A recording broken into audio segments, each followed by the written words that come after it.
Bien, vamos a continuar con la epístola a los Romanos. Vamos sobre el capítulo 6 y vamos a hablar sobre los abusos de la gracia. Ese es el que le quiero poner como título en el capítulo 6. En el versículo 1,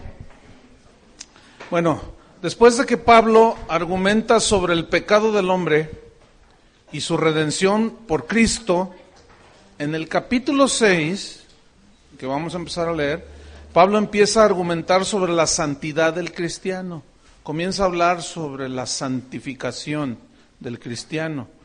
Y él comienza a rebatir los abusos de la gracia mal entendida. Los romanos habían malentendido la gracia.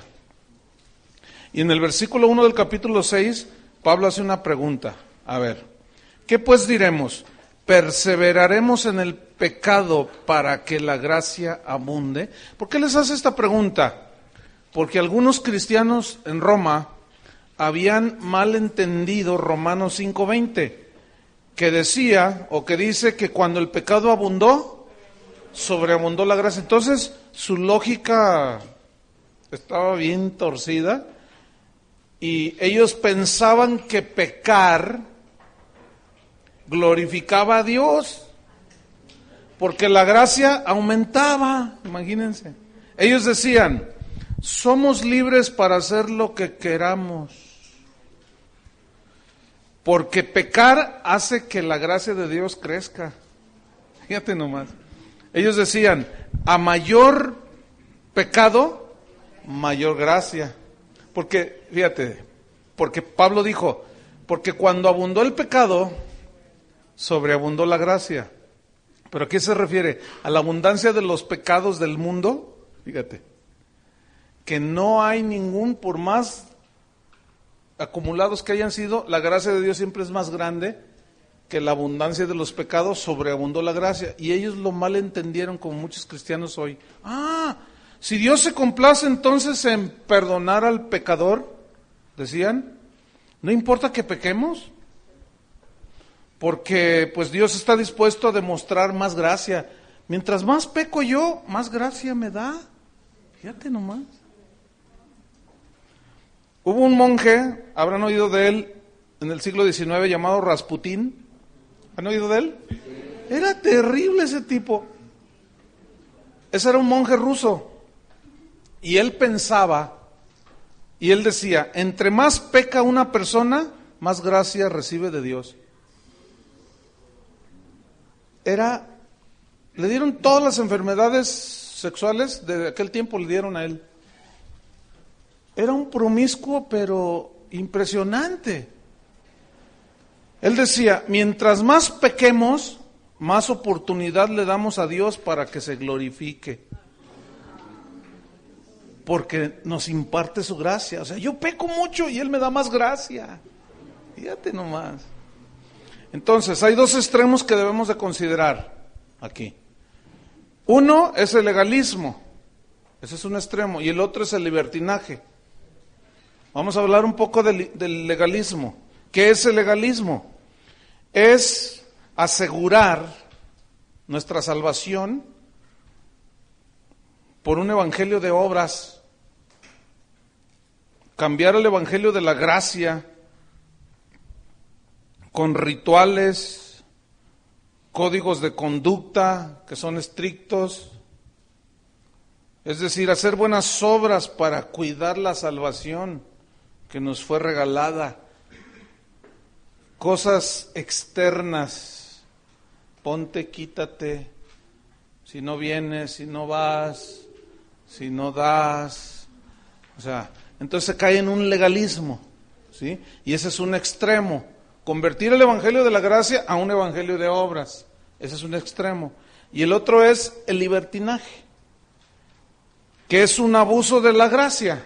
El libertinaje es un abuso de la gracia, porque cuando se acepta el libertinaje que justifica al pecado, ese es otro extremo.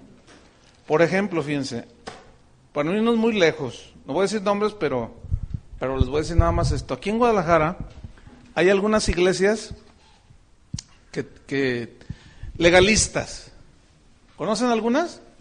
Están de este lado, del lado izquierdo. Pero también hay iglesias que se distinguen porque son libertinas. Fíjense, iglesias que les dicen a la gente, sus jóvenes, a ver, ustedes pueden ir a cualquier antro, tomar, nomás sin emborracharse, fumar, no pasa nada si lo hacen con moderación, bailar, el baile Dios lo creó y Satanás lo permitió, entonces ustedes pueden ir y puedes ir con tu esposa, puedes ir ver películas así, pues nada más tú pues no hagas lo que hacen las películas, o sea, justifican todo. Y esas iglesias, yo me he dado cuenta, reciben es más, si el diablo dijera, ¿quiero ser miembro de aquí? Claro, la supergracia, ¿no? Hombre, si fuera por ellos, hasta el diablo lo metían al cielo. O sea, son tan libertinos y otros son tan legalistas. Pero vamos a ver qué dice Judas 4 acerca del libertinaje. Judas 4 está después de tercera de Juan. Fíjate, dice, porque algunos hombres han entrado encubiertamente, los que desde antes habían sido destinados para esta condenación, hombres impíos que convierten en libertinaje la gracia de nuestro Dios y niegan a Dios, el único soberano, y a nuestro Señor Jesucristo. Judas versículo 4. ¿Convierten en libertinaje qué? La gracia de Dios. ¿Y qué dice de los legalistas? Colosenses capítulo 2, ya los leímos, pero dice: por tanto nadie os juzgue en comido o en bebido, en cuanto días de fiesta, luna nueva, días de reposo, lo cual es sombra de Colosenses 2, 16.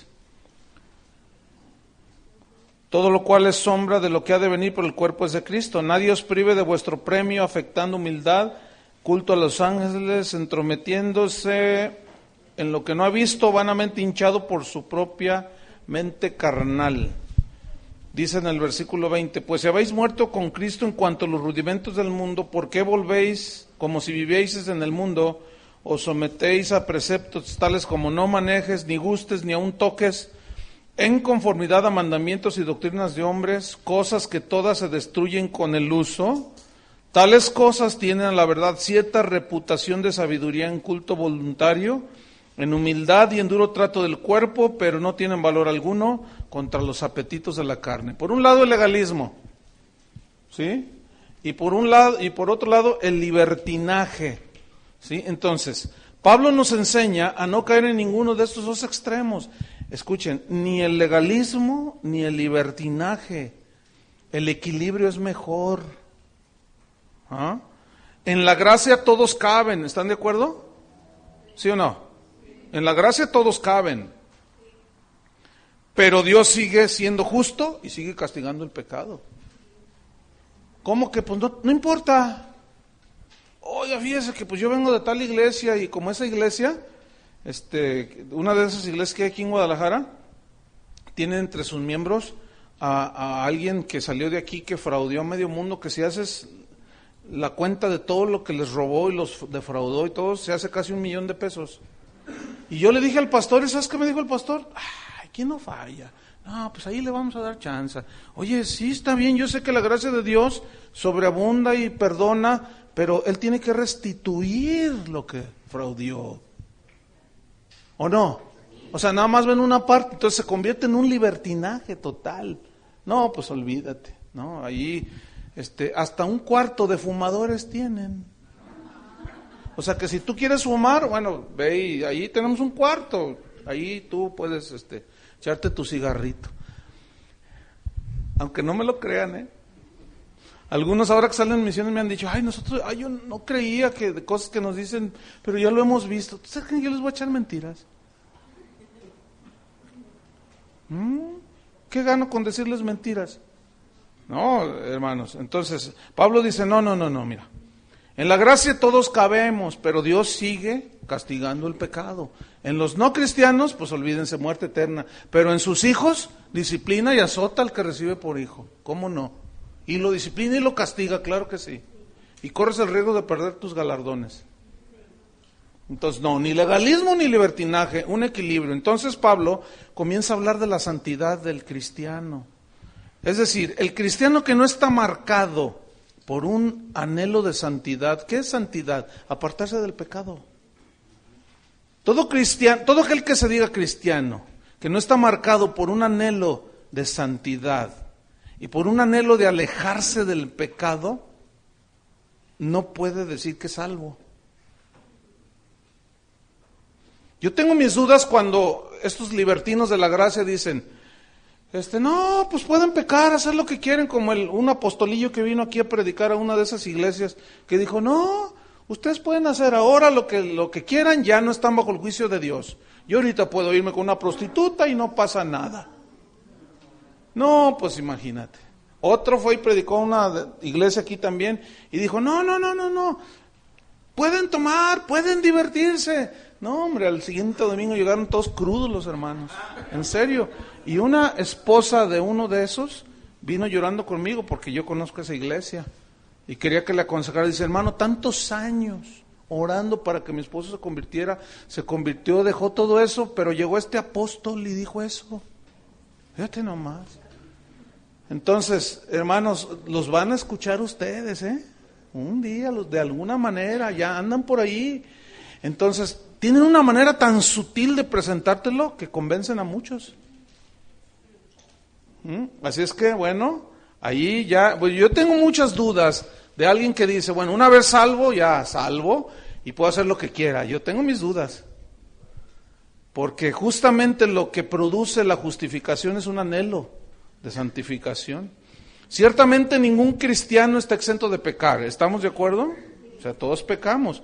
Pero si no atiende al llamado de santidad y vive como quiere, no tiene argumentos para decir que es salvo. Muéstrame tu fe y yo te mostraré mi fe por mis obras. Ahí está el equilibrio. Entonces, fíjense, la justificación y la santificación son hermanas, por llamar de alguna cosa. O sea, van de la mano la justificación y la santificación. La justificación, Dios te declaró justo, ¿sí? Limpio, sin mancha, ya sin culpa. Y la santificación es un proceso, ¿sí? Que se va dando cada día en el cristiano, ¿sí? Como una evidencia de la salvación. Por eso Pablo preguntó, ¿perseveraremos en el pecado para que la gracia abunde? Preguntaba él, ¿no? Entonces, el no entender esto, de que debe de haber un equilibrio, ni legalismo ni libertinaje, ha desviado a muchos hijos de Dios a una vida religiosa, por un lado, legalista, puras obras, o a una vida mundana, libertina, ¿sí? Abusando de la gracia. Toma la gracia como su escudo de impunidad. Yo puedo hacer lo que quiera. La gracia de Dios es poderosa para, si abunda mi pecado, pues abunda la gracia. Qué inteligentes, ¿verdad? Entonces hay mucha duda para ponerla ahí en medio de creer que estos son salvos. ¿Sí? Pero pueden ser algunos salvos engañados. ¿Cierto? Con designios y pensamientos y definiciones torcidas totalmente. Entonces Pablo les pregunta a los libertinos romanos. Acuérdense que los romanos estaban en una de las culturas más promiscuas de su tiempo. Entonces ellos, pues, Pablo enseñó, dijo, no, cuando abundó el pecado, sobreabundó la gracia. Y dijeron, oye, eso suena bien. Entonces yo peco más, sí. Oye, pues vamos a darle vuelo al hilache, que al cabo ya somos salvos. Ya es irreversible. Ya no morimos más espiritualmente. Y pues el pecado, pues el cuerpo es esclavo del pecado, pues ni modo, ya no se puede. Y pues hay que darle vuelo al hilacha. No, fíjate que no. Pablo les pregunta entonces a los libertinos, en 6.1, ¿perseveraremos en el pecado para que la gracia abunde? Y él utiliza un verbo, perseveraremos, griego, epimeno, que significa persistir, insistir, quedarse a vivir, eso significa perseveraremos en el pecado. Entonces fíjate, aquí Pablo no está hablando de una caída eventual de un cristiano, no, en un pecado. Se refiere a un vivir permanente, ¿estamos? Se refiere a insistentemente quedarse a vivir en el pecado. Entonces fíjate, dice Pablo, perseveraremos, insistiremos, nos quedaremos a vivir en el pecado para que la gracia de Dios sobreabunde, abunde más. Es decir, fíjate, antes de la salvación el pecado persistía en nuestra vida, ¿no es cierto? Y nosotros insistíamos, perseverábamos, vivíamos, ¿en dónde? En el pecado. Ahora, viene una pregunta, después de la salvación, viene la justificación, ¿sí? La pregunta es, ¿puede alguien recibir nueva vida? ¿Puede alguien recibir una nueva naturaleza y seguir viviendo en el pecado? La respuesta es bien obvia, no. Otra pregunta, ¿se puede vivir como hijo del diablo después de haber nacido de Dios? No. O sea, no cabe. Entonces Pablo responde de una manera enérgica en el versículo 2 y dice, en ninguna manera, punto. ¿Perseveraremos en el pecado para que la gracia abunde? En ninguna manera. Y esa frase, en ninguna manera, utilizó el griego megenoito con G, megenoito, que se tradujo en ninguna manera y significa literalmente esto no puede ser jamás. Esa es la respuesta de Pablo. Perseveraremos en el pecado para que la gracia abunde. Jamás. Esto no puede ser jamás. Pero esta expresión es muy enérgica en el griego, dice el Vine. Es una expresión enérgica en grado sumo.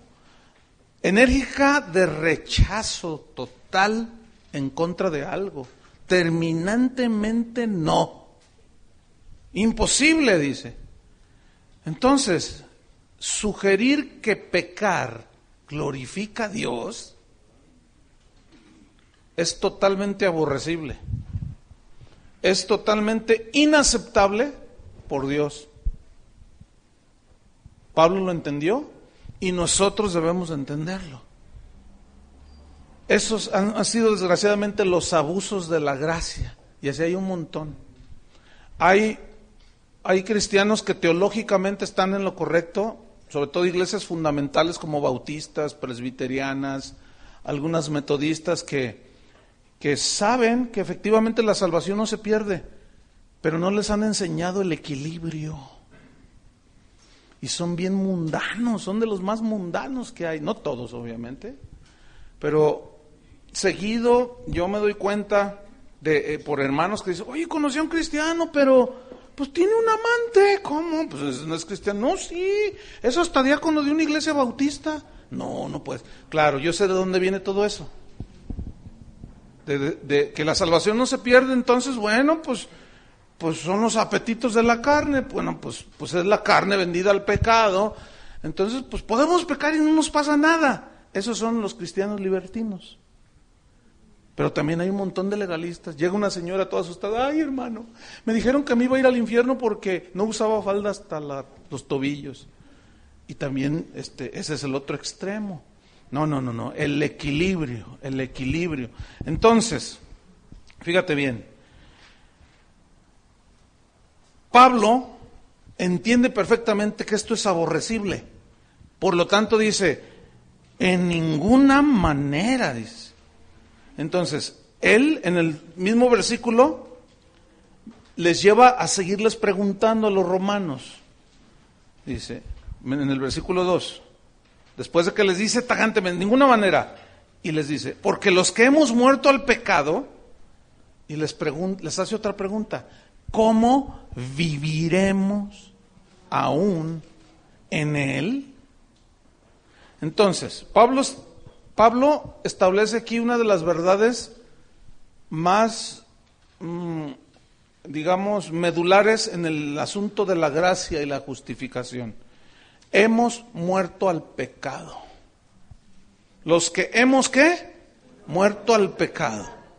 Es decir, si la gracia de Dios es dada para salvarnos precisamente del pecado, ¿a quién se le ocurre decir que pecar no importa? ¿Ah? Si fue precisamente por gracia para librarnos del pecado, ¿cómo algunos razonan y dicen que pecar no importa? Porque de esa manera su gracia se glorifica. Pues es una aberración, hermanos. Nunca, a menos que no seas nacido de nuevo, y a menos que tu mente esté llena de maldad, de distorsión moral, tú vas a aceptar un pensamiento de ese tipo. Es imposible, hermanos. ¿Ah? Hay un pastor en los Estados Unidos que le dicen el pastor light. Así lo dicen, es en serio. ¿Por qué le dicen el pastor light? Y incluso es famosísimo el tipo, Y cada rato lo entrevistan. Ha vendido millones de copias de unos libros que dicen puras laiterías. Y le preguntan, ¿por qué usted nunca habla de pecado, de arrepentimiento, del diablo? ¿Por qué en sus mensajes nunca habla de que la gente no debe de vivir en adulterio? No, nosotros no usamos ese lenguaje. Nosotros utilizamos un lenguaje que edifique. Hazme el favor.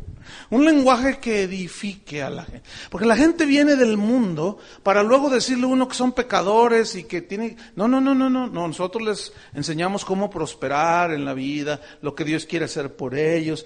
Entonces, los pastores que entienden el equilibrio de la gracia, pues le dicen, pastor light. Pues es bien light. O sea, está todo muy... Ya no dicen pecado, ya no dicen... Yo les he comentado que aquí no me ha pasado a mí, pero en los Estados Unidos sí, de que te dicen ya que, mira, aquí no digas homosexual, no digas lesbiana, no digas aborto, no digas adulterio, no digas esto, no digo, uy, entonces ¿qué voy a decir? Claro, hay muchas cosas que decir, pero ¿por qué me limitas tanto? Es que ese tipo de lenguaje es ofensivo para la gente aquí en los Estados Unidos. Hazme favor. No, hombre, si ves cómo les hablo cuando voy, les digo peor. Y mira, el año pasado le estaba dando una conferencia a pastores y sabiendo esta tendencia dije, no, yo sé por dónde meterme. Y que empiezo a decir, no hombre, que se empiezan a parar, se empiezan a ir. Poquitos, ¿no? Pero fue muy evidente y uno muy furioso salió ahí. Después me dijo el que había organizado, dije, oye, ¿viste que se salió un...? No, dice, es que ese hermano le estaba cayendo todo.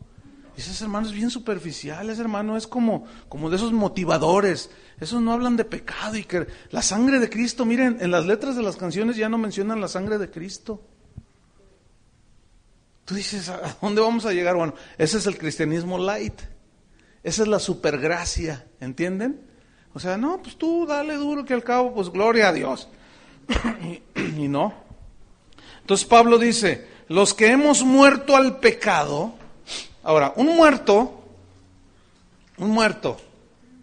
tanto lógicamente como físicamente, espiritualmente y teológicamente, un muerto ya no vive. ¿Cierto? Entonces, esa es la antítesis que Pablo pone y dice, ¿cómo viviremos aún nosotros en el pecado? ¿Qué no saben los que hemos muerto con Cristo? Al pecado, ¿cómo viviremos aún en él? O sea, no. ¿De dónde sacaron eso? Podemos pecar eventualmente, ¿estamos de acuerdo? Mas si alguno hubiere pecado, tenemos un abogado. Si confesamos nuestros pecados, Él es fiel y justo para perdonarlos. Pero ya no vivimos en el pecado, ¿estamos? Ya no perseveramos en el pecado. Primera de Juan 3:9. Déjenme leerlos. Primera de Juan 3:9 dice así: todo aquel que es nacido de Dios no practica el pecado, porque la simiente La semilla, el semen, la naturaleza de Dios permanece en él y no puede pecar porque es nacido de Dios. ¿Ven? Es imposible. Entonces Pablo establece que una persona que ha sido justificada se debe de enfocar en la santificación. Pues ahora vive con la naturaleza de Dios. O sea, eso ya es por naturaleza de Dios en nosotros, ¿entienden? Un anhelo de vivir con Dios. Un anhelo de vivir limpios. Nos manchamos, es cierto. Nos deslizamos, es cierto. Porque todavía esta carne, que después Pablo toca el tema en el capítulo 7 y 8 de Romanos, hay una ley que está en nuestros miembros, que nos jala muchas veces. Pero, entonces, una persona que ha sido justificada debe de tener un anhelo de santificación, porque en él está la naturaleza de Dios. Segunda de Pedro 1:3.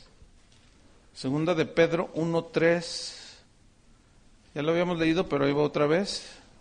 Como todas las cosas que pertenecen a la piedad, a la vida y a la piedad nos han sido dadas por su divino poder mediante el conocimiento de aquel que nos llamó por su gloria y excelencia, por medio de las cuales nos ha dado preciosas y grandísimas promesas, para que por ellas llegaseis a ser participantes de la naturaleza divina. Escuchen lo que viene a continuación. Habiendo huido, ¿de qué? De la corrupción que hay en el mundo a causa de la concupiscencia. Es decir, la santificación es una obra del Espíritu Santo en el cristiano, ¿sí? Es un proceso que tiene el que ha nacido de nuevo, que dura toda la vida, hasta el día que tú mueras. Hasta ese día va a durar ese proceso de santificación, ¿sí? Entonces, pretender santificación sin nacer de nuevo, pues no, ¿cómo? Es imposible, ¿sí? Es como los fariseos a los cuales Jesús les dijo sepulcros blanqueados, ¿se acuerdan? Por fuera, la verdad, están muy bien, muy bonitos, pero por dentro están llenos de muerte, huesos de muerto. ¿Se acuerdan del cerdito de mi cuñado José? Del puerquito de José. Por más que lo lavaba y lo limpiaba, su naturaleza llevaba al puerquito a revolcarse en el lodo. Entonces, la santidad de un creyente comienza después de la justificación. ¿Estamos? La santificación de un creyente inicia después de que éste ha sido justificado, porque jamás nadie puede ser santificado si no ha sido justificado. ¿Estamos? Si no empezó la santidad, si no ha empezado el proceso de santificación y la persona vive igual, lo más seguro es que nunca inició su justificación. ¿Ah? Es decir, que no existe justificación sin santificación, ni viceversa. No existe santificación previa justificación. Es imposible. Por eso yo les dije, son hermanas, van de la mano. Entonces alguien que dice, no, pequemos, que al cabo no, pues se duda. O de plano está tapado y no entiende, y puede ser que sea nacido de nuevo, o de plano no ha nacido de nuevo. ¿Sí? Pero lo que sembremos en la carne, aquí en la tierra, segaremos corrupción aquí en la tierra. Ahorita vamos a ver unos ejemplos. Entonces, algo estaba pasando entre los cristianos romanos del tiempo de Pablo, por eso les escribió esa epístola a los romanos, para rebatir todo eso que andaban diciendo ellos. Por eso les escribió la epístola a los romanos. Y les escribe esta carta para sacarlos del error, de lo que ya a título personal yo he llamado la supergracia, el libertinaje, porque esto esto es provocado por una mala interpretación de los textos bíblicos. Así es hoy, hermanos. Hoy hay, como les decía hace un momento, hay iglesias enteras, empezando por el pastor, que permiten todo tipo de cosas, porque ellos mismos se dan todo ese libertinaje. Entonces Pablo, a continuación, esgrime 4 argumentos teológicos sobre la santificación, fíjense. 4 argumentos que es imposible que sean refutados, porque tienen total sustento en la Biblia. 4 argumentos. El primero está en el versículo 3 de Romanos 6. Después que les dice, porque los que hemos muerto al pecado, ¿cómo viviremos aún en él? Y luego dice en el versículo 3, ¿o no sabéis que todos los que hemos sido bautizados en Cristo? Aquí el bautismo lo está esgrimiendo Pablo como un ejemplo de identificación con Cristo. ¿Sí? Cuando una persona se bautiza, se está identificando con Cristo. ¿Qué significa identificación con Cristo? Se lo voy a responder con un ejemplo o varios en la Biblia. Por ejemplo, en 1 Corintios capítulo 10, versículo 2, dice que Israel pasó por el Mar Rojo y fueron bautizados en Moisés. Así dice.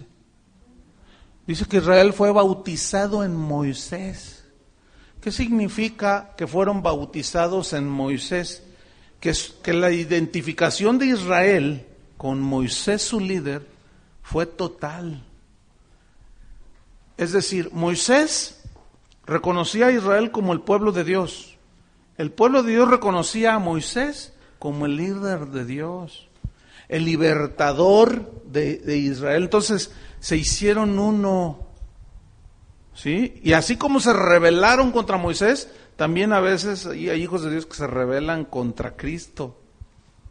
Entonces, la expresión bautizados en Cristo se está refiriendo al simbolismo del bautismo, ¿sí?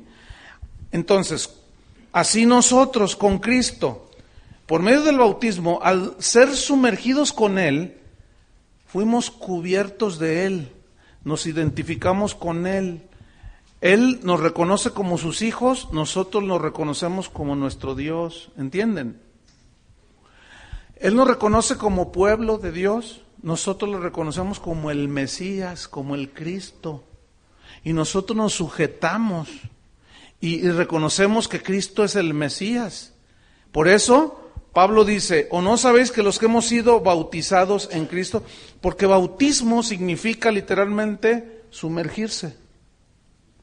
Entonces, se entiende así, los que fueron sumergidos en Israel, que fue sumergido en Moisés, simbólicamente cuando pasaron el Mar Rojo, ¿se acuerdan?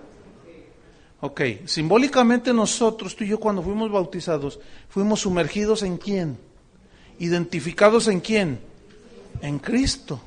Entonces, el bautismo, por lo tanto, debe ser por inmersión, o sea, sumergimiento total. Eso significa bautizar o bautismo, sumergir totalmente. Y este rito del bautismo, esta ceremonia del bautismo, es simbólica. ¿De qué es simbólica? De una realidad espiritual. ¿Cuál es la realidad? Somos uno con Cristo. ¿Entienden? Nos hemos identificado, somos uno. Él es el Salvador, yo era un pecador, Él murió por mí, así lo creo. Yo no tenía vida, Él me dio vida, entonces ya me hice uno con Cristo. Nos identificamos junto con Él.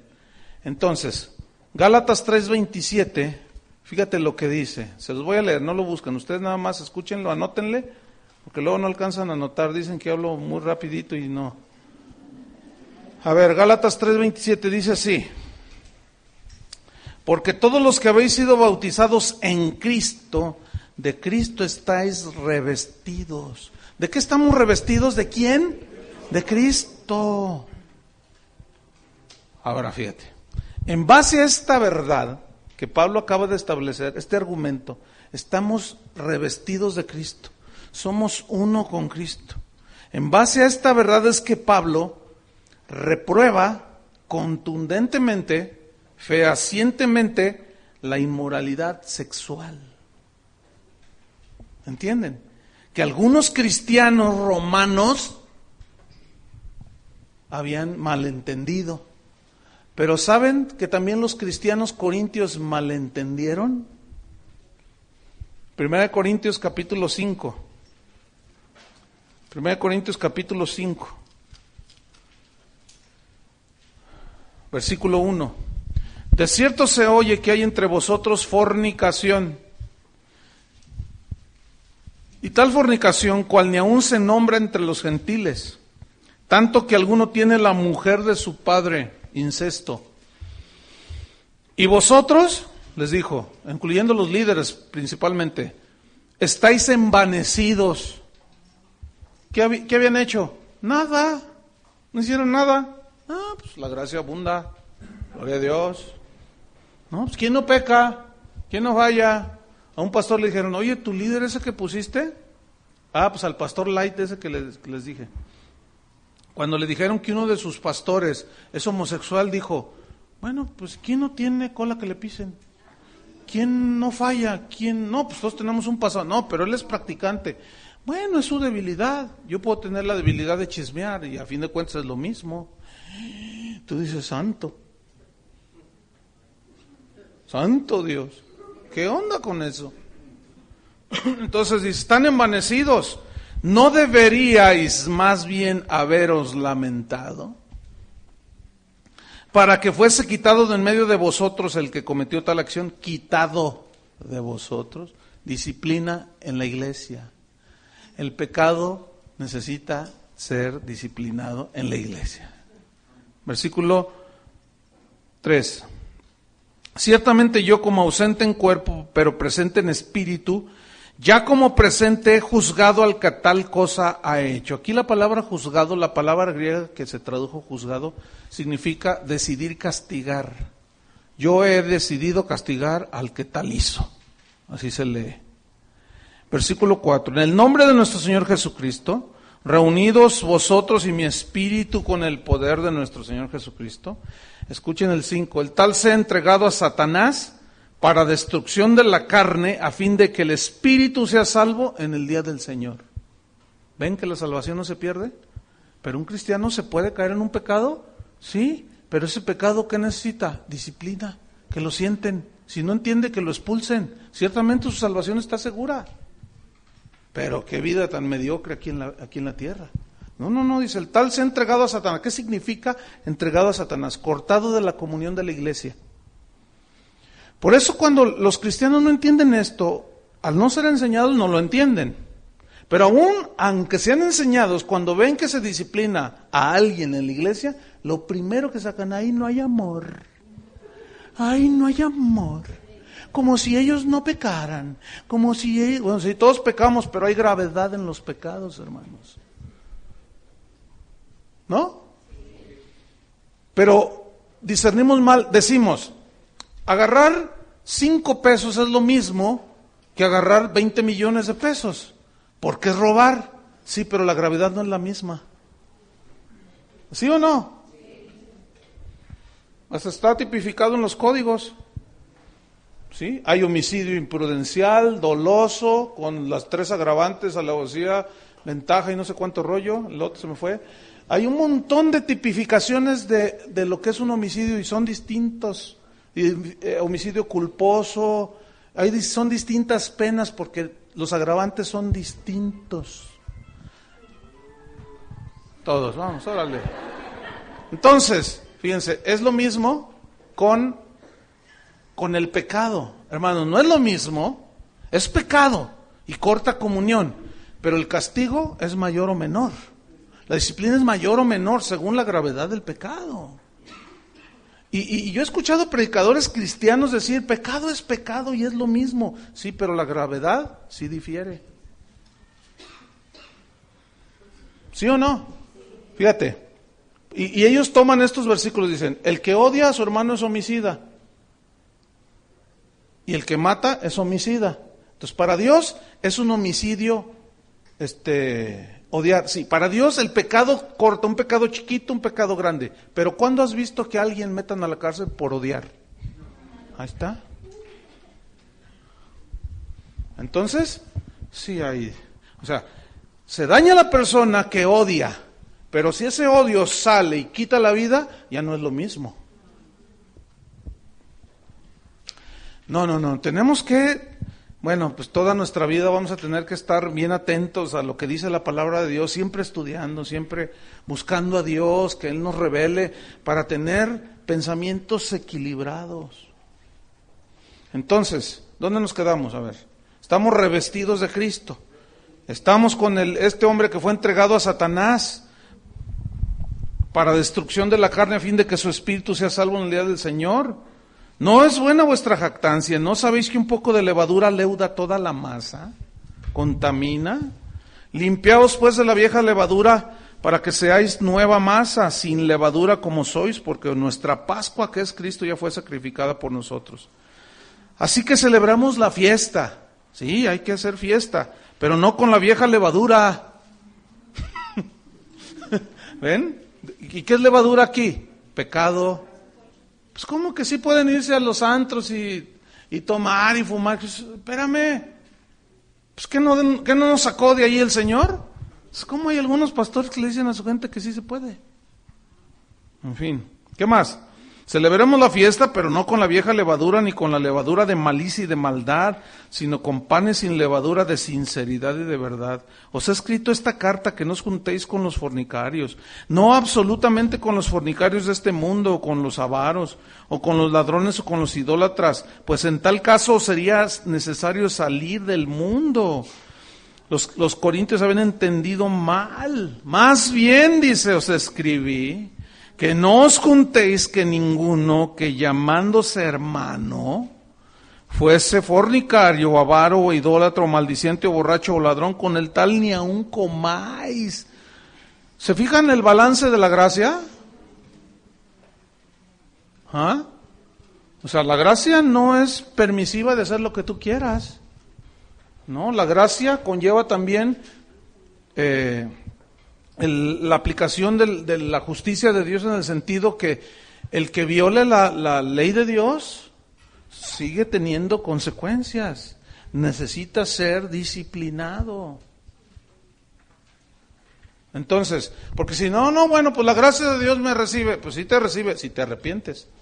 Entonces la gracia te cubre, no hay pecado que no pueda cubrir. ¿Sí están entendiendo? Dice, bueno, hasta allí. Vamos al capítulo 6 de 1 Corintios, versículo 15. Fíjate lo que dice. Desde el punto de vista de que somos identificados, somos uno, revestidos con Cristo. ¿No sabéis que vuestros cuerpos son miembros de Cristo? ¿Por qué? Porque estamos identificados, estamos sumergidos en Él, somos parte de Cristo. Dice, quitaré pues los miembros de Cristo y los haré miembros de una ramera. En ningún modo, es la misma expresión de Romanos, en ninguna manera. O no sabéis, o os hacéis. ¿O no sabéis que el que se une con una ramera es un cuerpo con ella? Porque dice, los dos serán una sola carne. Mira, cuando un matrimonio tiene relación sexual, cuando Jesús dijo, no serán más dos sino uno, no solo es uno en la carne, también en el espíritu. Espiritualmente hay algo que también se transmite. Así como los fluidos se transmiten, el semen, también se transmite espíritu. Por eso, escuchen bien, cuando una persona es violada, se transmiten, te imaginas todos los demonios y cuánta cosa trae el violador. Es una cosa horrible eso.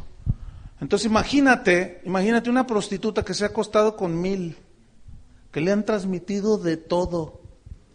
Y luego va uno y se acuesta, un hombre, y se acuesta con esa prostituta. ¿Qué le va a transmitir lo de los otros 1000? Por eso, fíjense, el mundo es un desastre.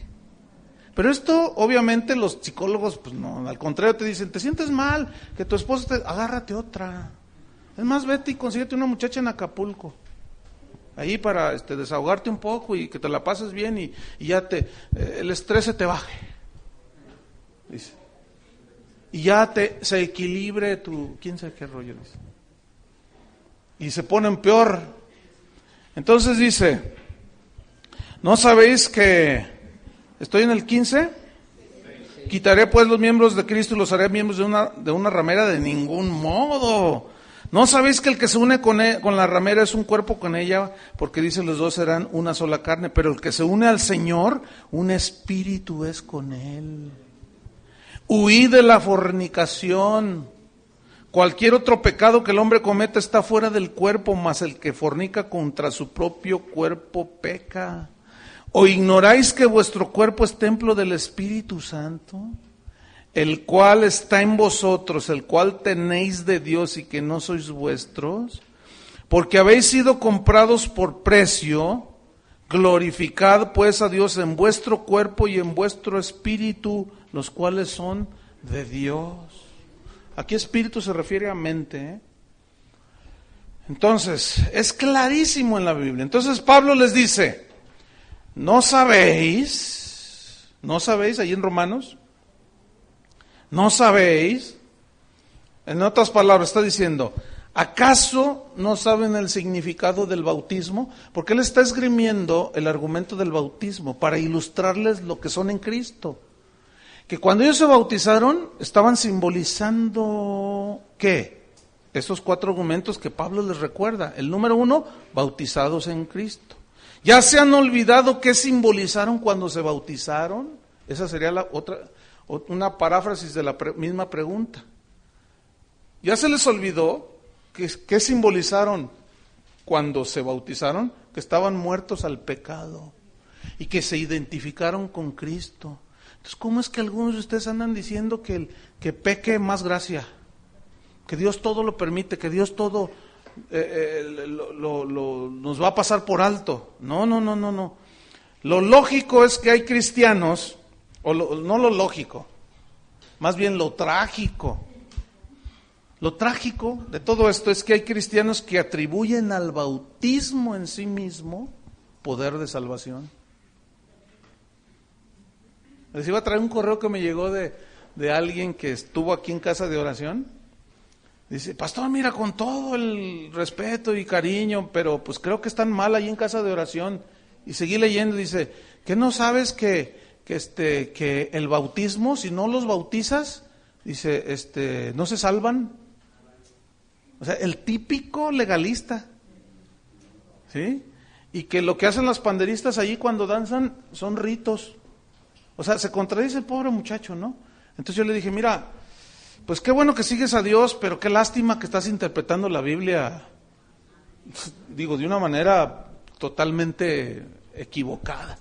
Porque ya establecimos, y la Biblia es clara, que la salvación no es por ritualismos, no es por obras. Y ella está diciéndonos que es por el bautismo en el nombre de Jesús y que si no, no vale. Y que no se puede salvar la persona si no es en el nombre de Jesús. El típico legalista. Como si las fórmulas trajeran la salvación. Entonces, no. Jamás un rito, un simbolismo podrá sustituir la realidad. ¿Cuál es la realidad? Somos salvos por gracia, por medio de la fe y no por obras, para que nadie se gloríe. Amén.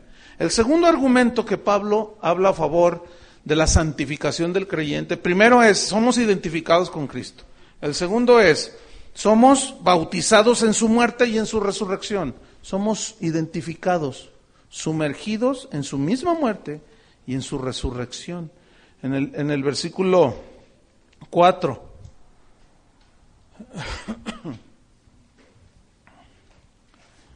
En el 3 dice, ¿o no sabéis que todos los que hemos sido bautizados en Cristo Jesús, hemos sido bautizados ¿en qué? En su muerte. Porque somos sepultados juntamente con Él para muerte por medio del bautismo. A fin de que como Cristo resucitó de los muertos por la gloria del Padre, así también nosotros andemos en vida nueva. Entonces, el segundo argumento es identificación en su muerte de Cristo y en su resurrección. Es decir, por el bautismo nos identificamos, nos unimos, nos sumergimos en su muerte y resurrección, según Pablo. Versículo 5. Porque si fuimos plantados juntamente con Él en la semejanza de su muerte, así también lo seremos en la semejanza de su resurrección.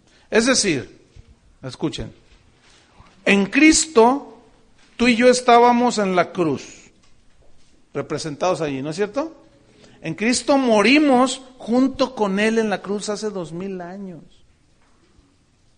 porque Él representó a toda la raza humana. Y fuimos sepultados junto con Él, cuando Él fue sepultado. Ahí íbamos tú y yo. Todo esto es espiritual. Y al resucitar Cristo, nosotros también resucitamos con Él. Y nos dio la capacidad de andar en vida nueva. ¿Entienden? Entonces, fíjate, ¿qué significa vida nueva? Santificación. Una vida distinta, apartada del pecado, ¿sí? Santificación como una característica principal de estar identificado con Cristo.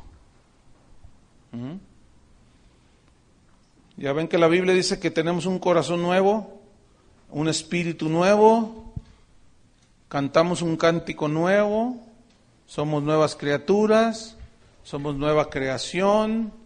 Hay un hombre nuevo dentro de nosotros. Entonces, fíjate, dice en el versículo 5, pon tus ojos ahí en el versículo 5. Porque si fuimos plantados juntamente con Él en la semejanza de su muerte, así también lo seremos en la semejanza de su resurrección.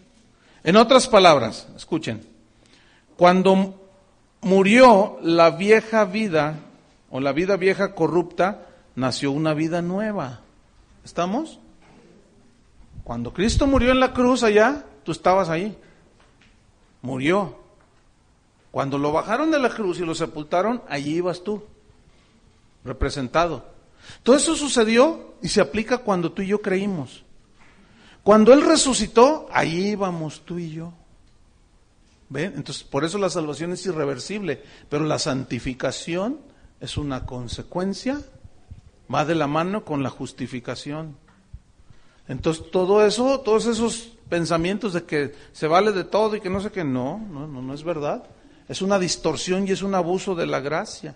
Fíjate lo que dice 1 Tesalonicenses 4. Primera carta a los Tesalonicenses, en el capítulo 4, en el versículo 3. Dice así: pues la voluntad de Dios es vuestra santificación. ¿Ven? ¿Cuál es la voluntad de Dios? Vuestra santificación. ¿Y qué más? Y que os apartéis de fornicación. ¿Ven? Santificación. ¿Sí? 1 Corintios 4:3, versículo 7 del mismo capítulo 4 dice: pues no nos ha llamado Dios a inmundicia, sino ¿a qué? A santificación. ¿Ven? Entonces, quien pretenda entender lo contrario, o no ha nacido de nuevo, o estás bien tapado. No quieres entender porque eres un carnal. ¿Sí? Romanos capítulo 6, vamos otra vez, pero al versículo 19, Romanos 6:19. Fíjate lo que dice ahí: hablo como humano. Yo también me duermo en las clases, decía Pablo. Por vuestra humana debilidad, que así como para iniquidad presentasteis, fíjate, pasado, así como para iniquidad presentaron sus miembros para servir a la inmundicia y a la iniquidad, así ahora preséntenlos para santificación, presentad vuestros miembros para servir a la justicia. ¿Más claro que eso? Bueno, pues otro versículo, versículo 22. Mas ahora que habéis sido libertados del pecado y hechos siervos de Dios, tenéis por vuestro fruto la santificación y como fin la vida eterna. No que no la tengamos, ya la tenemos, pero todavía estamos en proceso de glorificación, ¿se acuerdan? O viene Cristo y nos lleva y somos transformados, o morimos y cuando Él venga seremos resucitados. Entonces ya entraremos de plano, de lleno, a lo que es la vida eterna. Entonces, ¿están entendiendo cómo es claro el mensaje de Pablo sobre la santificación? Cualquier otra cosa es pura... No coincidencia. No hablen nomás por hablar. Eso no es coincidencia.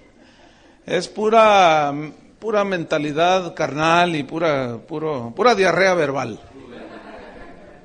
El tercer argumento que Pablo habla acerca de la santificación del creyente es que nuestro cuerpo de pecado ha sido destruido. Romanos 6, versículo 6. Sabiendo, ya van 3 veces que les dice sabiendo. Versículo 6, sabiendo que nuestro viejo hombre fue crucificado juntamente con él, para que el cuerpo del pecado sea destruido a fin de que no sirvamos más al pecado. Bien, vamos a desglosar estos textos. La primera frase del versículo 6. Sabiendo esto, sabiendo. Saber es conocimiento, ¿no? Es decir, que debe de ser un conocimiento en todo cristiano. Pero, ¿saber qué? ¿Saber qué? Que ya no somos los mismos que éramos antes. Que ahora somos hijos de Dios. Que ahora somos salvos, que nuestro viejo hombre fue crucificado. Cuando Él estaba siendo clavado, tú estabas siendo clavado ahí. Que nuestro viejo hombre fue crucificado, fue muerto con Cristo, estoy juntamente crucificado.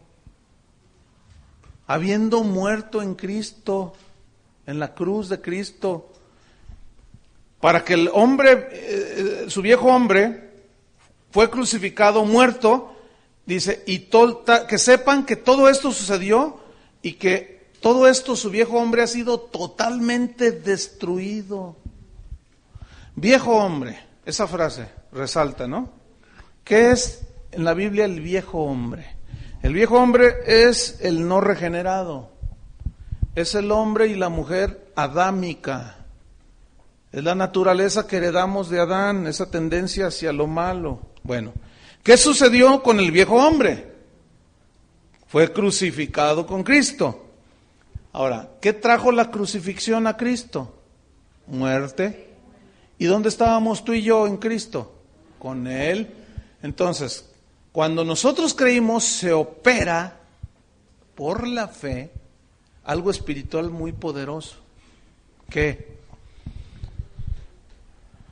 Que la vieja naturaleza con la que nacimos fue muerta al ser crucificada juntamente con Cristo. Y ese muerto tuvo que ser sepultado.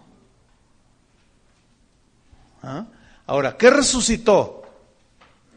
¿El viejo hombre? No. Nació una nueva naturaleza, una nueva criatura. Entonces, fíjate, los cristianos que están bien enseñados, como ustedes, ¿sí? ¿Y los que se duermen qué? A ver. ¿Esos qué? Bueno, que sueñen. Que Dios les revele en sueños, ¿verdad? Ok. Los cristianos bien dormilones, bien enseñados, saben, los cristianos bien enseñados saben. ¿Ahora sé? Ok. Yo pregunto, no me contesten. ¿Qué saben? ¿Qué saben? Que esa interpretación libertina, pervertida, de supuesta libertad cristiana, de libertinaje, es falsa. Y debe ser rechazada por un verdadero cristiano.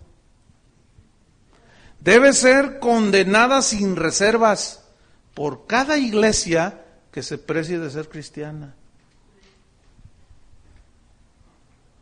Gálatas 5:24, se los voy a leer. Dice así, Gálatas 5:24. Pero los que son de Cristo han crucificado la carne con sus pasiones y deseos. ¿Ven? Están muertos. Por eso cuando está el pecado enfrente de ti, que viene ahí la tentación, ¿qué hace un muerto? Nada. Entonces tú di, soy un muerto. estoy muerto, estoy crucificado. Oye tú, ¿por qué no le entras acá? Vente con los cuatro. No, es que estoy muerto. No te van a entender, ¿no? Estoy muerto. Y no, ay, ¿a poco no te gusta? Mis pasiones y deseos están crucificados con Cristo en la cruz. Pero la carne se quiere bajar. Pero deja que el Espíritu Santo le meta otro clavo. Y eso duele. Como a Pablo, ¿se acuerdan? Es mejor que te dispongas. Gálatas 6:6. Aquí está otra verdad espiritual. Romanos. Ay, hermanos. Romanos 6:6. Fíjate. Primero dijimos, sabiendo esto, que nuestro viejo hombre fue crucificado juntamente con él. Y luego dice, para que el cuerpo del pecado sea destruido. Es decir, ¿qué significa esto? El cuerpo del pecado sea destruido. Bien. El cuerpo del pecado es la vieja naturaleza. Es como el viejo hombre, es la vieja naturaleza. Pero cuando dice que el cuerpo de pecado sea destruido, es que tu vieja naturaleza, sus múltiples pecados acumulados, que fuiste acumulando hasta el día que fuiste salvo, todo eso, sea ¿qué? Dice, destruido. Digan todos destruido. Esa palabra destruido viene del griego con K, katargeo, que significa dejar inválido. ¿Qué hace un inválido? Ya no puede hacer nada. Significa dejar inoperante, dejar ineficaz, incapaz. O sea, a la naturaleza vieja la dejó como inválida, ineficaz, incapaz de ¿qué? De volver a ser tu dominador, ¿sí? Y que vuelvas a ser tú controlado por el pecado. Eso significa sea destruido. Entonces, ¿qué hizo Dios con tu antigua naturaleza? Por eso nació una nueva naturaleza. La destruyó, la dejó incapaz. Ya no eres esclavo del pecado. ¿Pero pecas? ¿Por qué? Esa respuesta vendrá en Romanos 7:8. Porque veo una ley que está en mis miembros. Ya no dentro. Porque dentro está una nueva creación y esa no peca. Es imposible. Pero estos miembros se quedaron con tanta inercia, que esa lucha de la carne contra el espíritu nunca la dejaremos de tener hasta el día que nos muramos.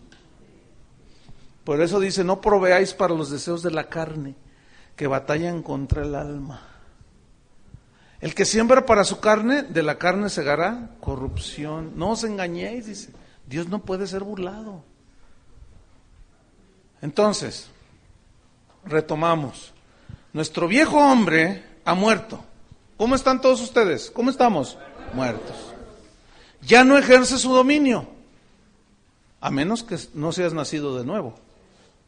Por eso te arrastra como, para los que están oyendo la grabación. Ha sido destruido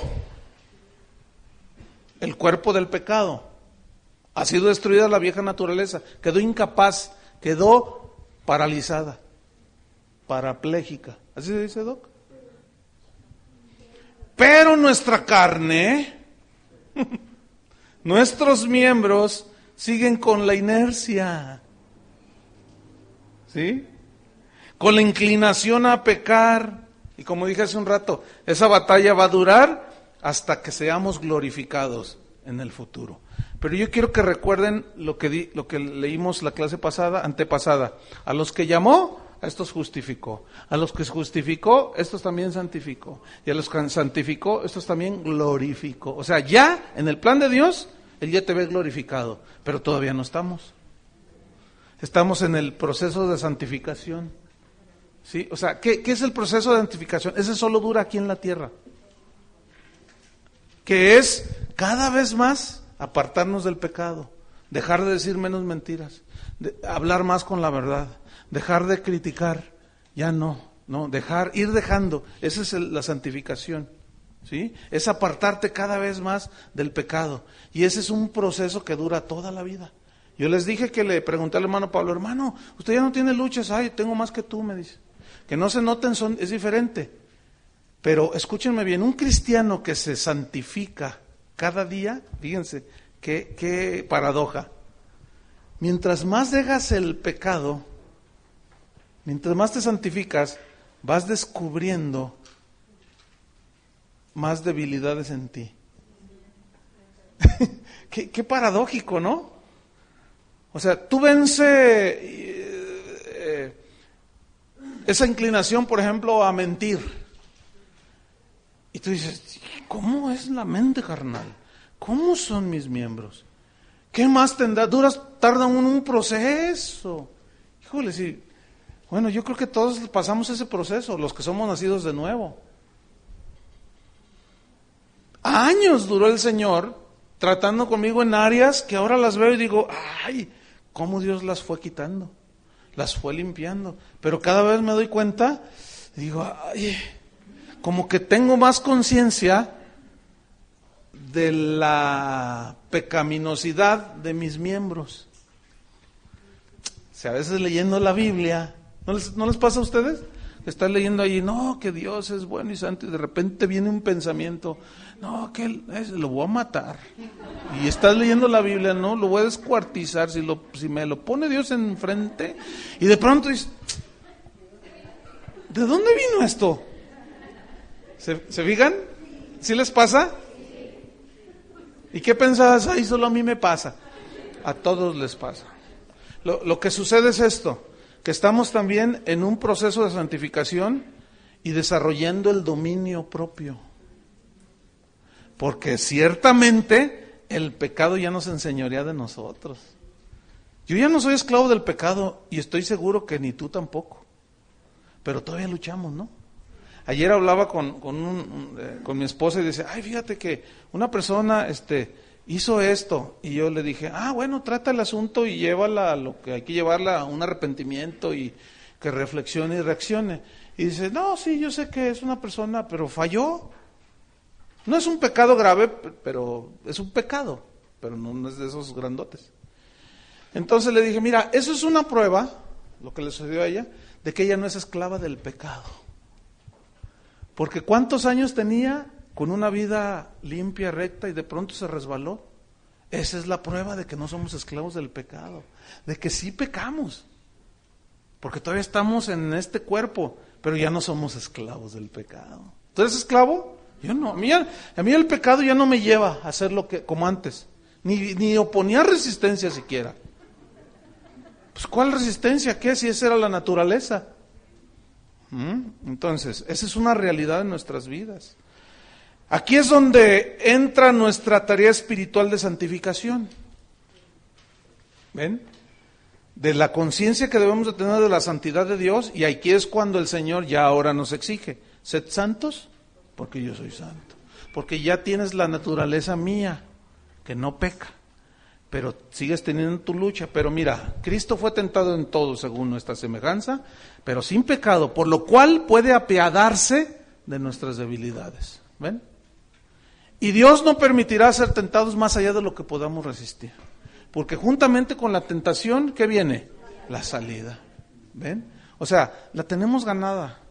Pero si llegas a tropezarte, 7 veces cae el justo y se vuelve a levantar. Pero eso no significa, bueno, pues el Señor me levanta. Bueno, porque los pecados en Cristo, ya siendo nacidos de nuevo, también traen consecuencias. Muchos pierden su ministerio, otros pierden su familia. Son salvos, sí, como el de Corinto, como Primera de Corintios capítulo 3, también, esos perderán su recompensa. Ellos mismos serán salvos, pero perderán su recompensa. Los premios que Dios tiene son premios que Él quiere darnos por hacer lo que Él quiere que hagamos. Pero no confundan con un evangelio de obras, porque ahí no estamos ganando salvación ni nada. Son premios, galardones, corona a los vencedores. No para ganarnos salvación. ¿Sí entienden la diferencia? Ok.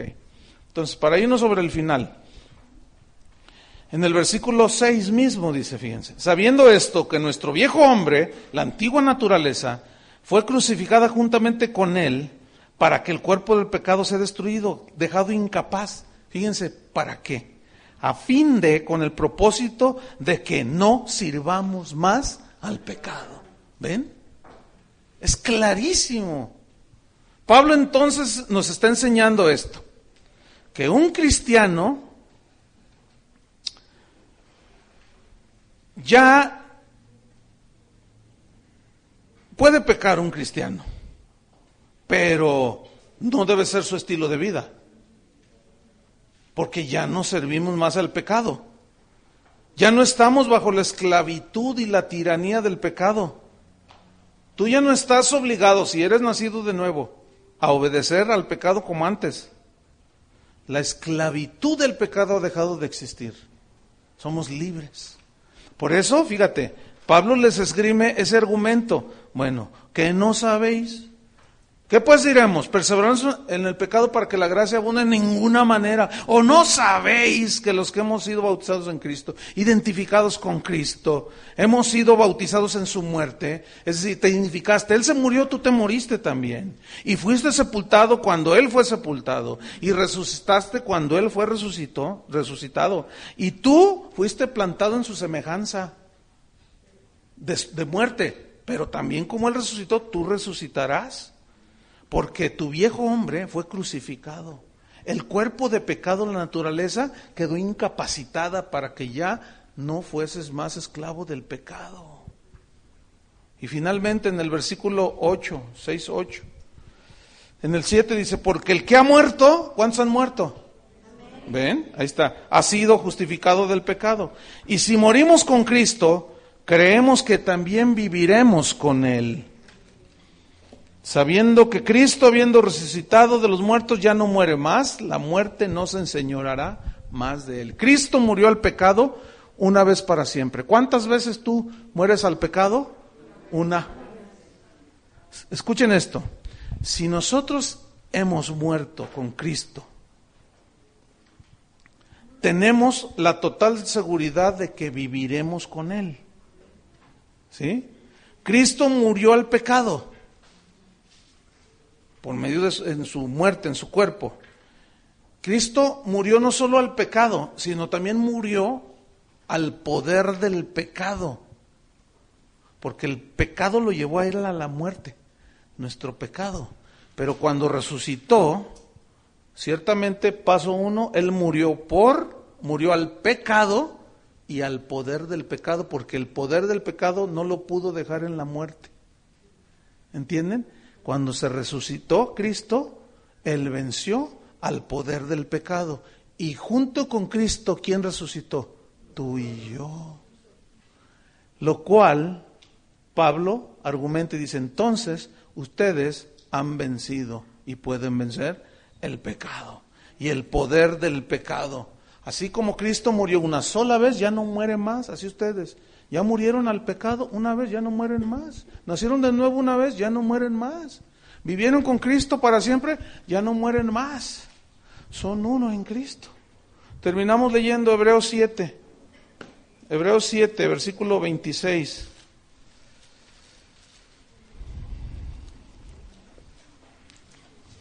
Una sola vez. Hebreos 7, 26 y 27.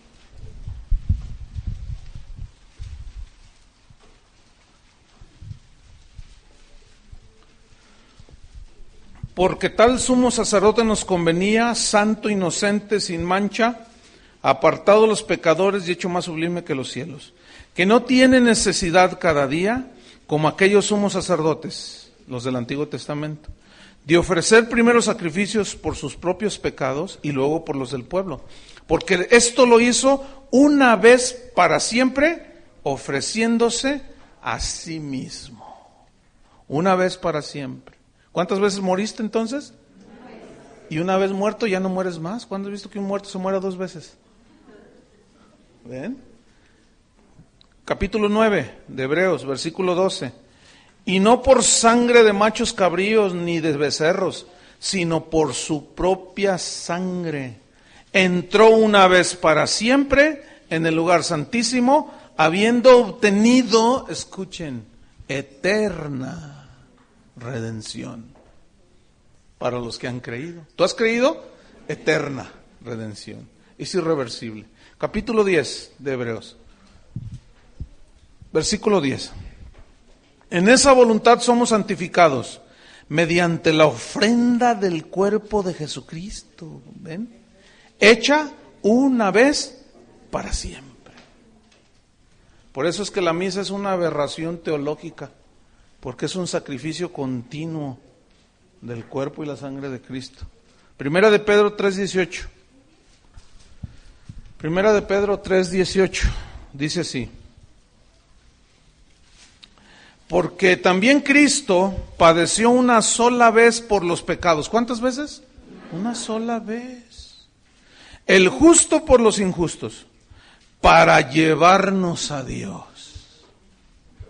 Siendo a la verdad muerto en la carne, pero vivificado en espíritu.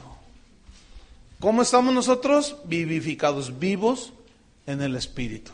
Aunque tengamos que pasar por el proceso de la muerte física, si no viene Cristo antes, eso no debemos de temer. Estamos identificados con Cristo. Por lo tanto, debemos de rechazar los dos extremos, el legalismo y la supergracia, el libertinaje.